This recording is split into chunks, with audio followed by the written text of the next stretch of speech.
Ele foi chamado para ser um dos grandes embaixadores de Cristo. Era o grande bandeirante da fé, responsável para levar o evangelho, o reino, em todo o mundo gentílico. Era o apóstolo Paulo.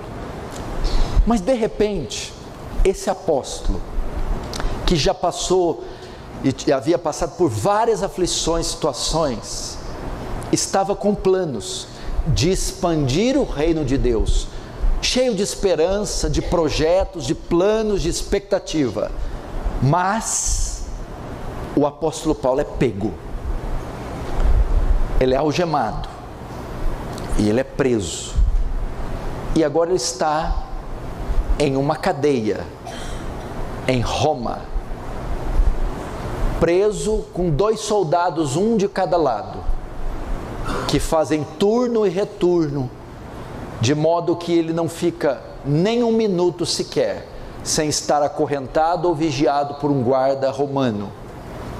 Todos os planos de Paulo pareciam estar frustrados. Ele perdeu a sua liberdade, ele não pode mais viajar, ele perdeu a sua privacidade, ele está encarcerado. Como pode Deus permitir uma coisa dessas para um homem tão fiel como esse? Não só fiel, era um homem que estava a serviço de Deus, trabalhando para Deus, e agora ele está impedido de continuar o seu trabalho. Está longe de família, longe de amigos, longe da igreja, com todos os seus direitos retirados e cassados. E ele vai dizer aqui: quero ainda cientificar-vos que as coisas que me aconteceram. Ele fala isso. Lá da cadeia, da prisão, ele vai escrever à igreja que está em Filipos, aos cristãos de lá. Porque ele vai prestar contas, porque todos eles estão aflitos. A igreja está chocada com a notícia. Paulo foi pego, Paulo foi preso, os planos foram todos adiados, a missão foi interceptada, ele está preso. A igreja entra em pânico, fala: o evangelho fracassou, a expansão do reino fracassou, pegaram o nosso principal filho, o nosso grande expoente, o nosso grande arauto, e ele está preso. E ele vai escrever para prestar contas a eles, e para acalmá-los. E de tantas coisas que ele escreve, ele então explica por que pessoas santas, pessoas justas, pessoas fiéis, pessoas que estão a serviço de Deus, sofrem, passam por provações, contemplam tragédias, sofrem humilhações, privações, dessa forma. E eu quero compartilhar isso com você, porque pode ser que muitos estão com interrogações na cabeça. Por que eu casei com esse homem que só me faz sofrer? Por que eu estou ao lado de uma mulher que não tem nenhum apreço por Cristo e é um fardo para mim? Por que eu orei, criei, cuidei dos meus filhos e eles estão me deixando e seguindo este mundo de uma forma cruel, malvada, fria e calculista? Por que eu não consigo ter uma vida financeira digna e sou uma vergonha para os familiares da minha mulher ou para os familiares meus próprios familiares e para a sociedade presente? Por que essas coisas acontecem? Por quê? O texto diz: quero ainda, irmãos, cientificar-vos que as coisas que me aconteceram. Pega essa frase. Imagine que alguém está voltando de uma estrada e sofre um acidente em alta velocidade, um capotamento. O carro está cheio de crianças, o marido está ao volante, é uma família cristã, mas aconteceu isso.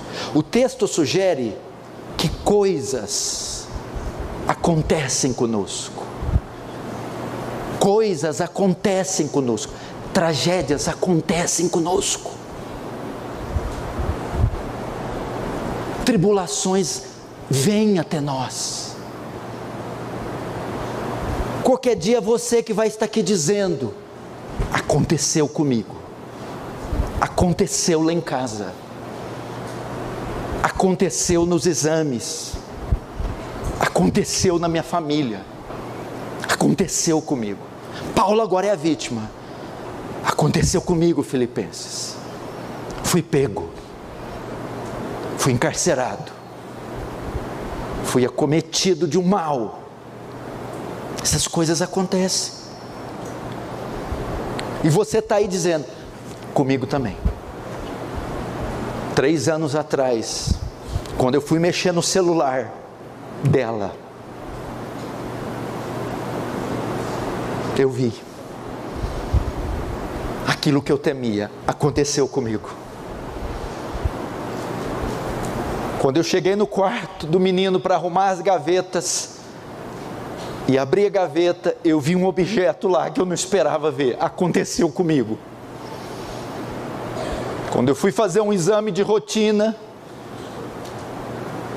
para ver uma situação, o exame detectou outra situação grave. Aconteceu comigo. Por que acontece? Comigo, o nódulo, o câncer, com meu filho não, com meu casamento. As coisas que me aconteceram, acontecem. Por quê?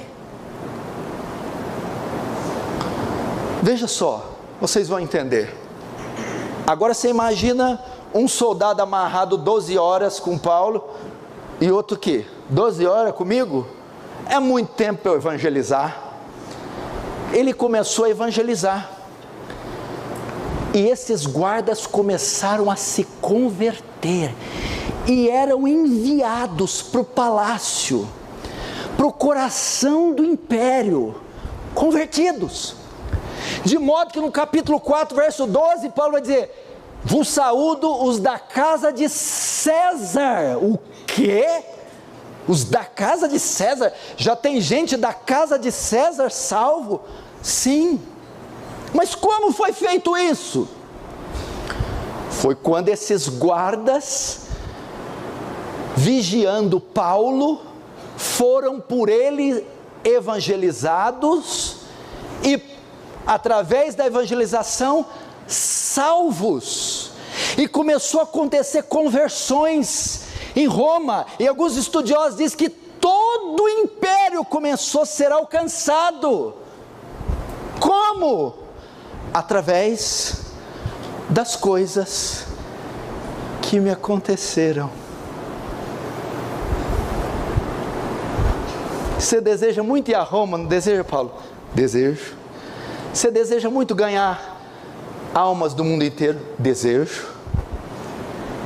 Você deseja muito que o evangelho se espalhe por todo o mundo? Desejo. Isso só pode acontecer se você entrar em Roma, não é? Pois então, agora você vai saber por que eu permiti que isso acontecesse com você, Paulo. Por quê?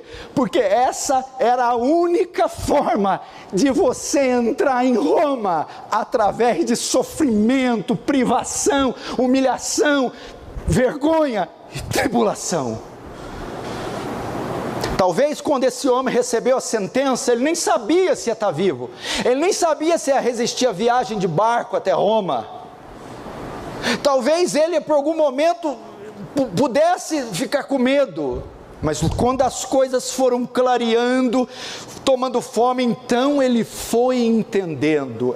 Esta é a palavra para você. As coisas que aconteceram com você, as coisas que sobrevieram sobre você, as coisas que você viu, as coisas que Deus permitiu você ouvir, as coisas que Deus permitiu você ver, os caminhos que você teve que passar para chegar até aqui, as coisas horrorosas, essas situações que aconteceram, têm contribuído para algum bem, para a sua alma, para a sua família, para o reino de Deus, mesmo que você ainda não entenda.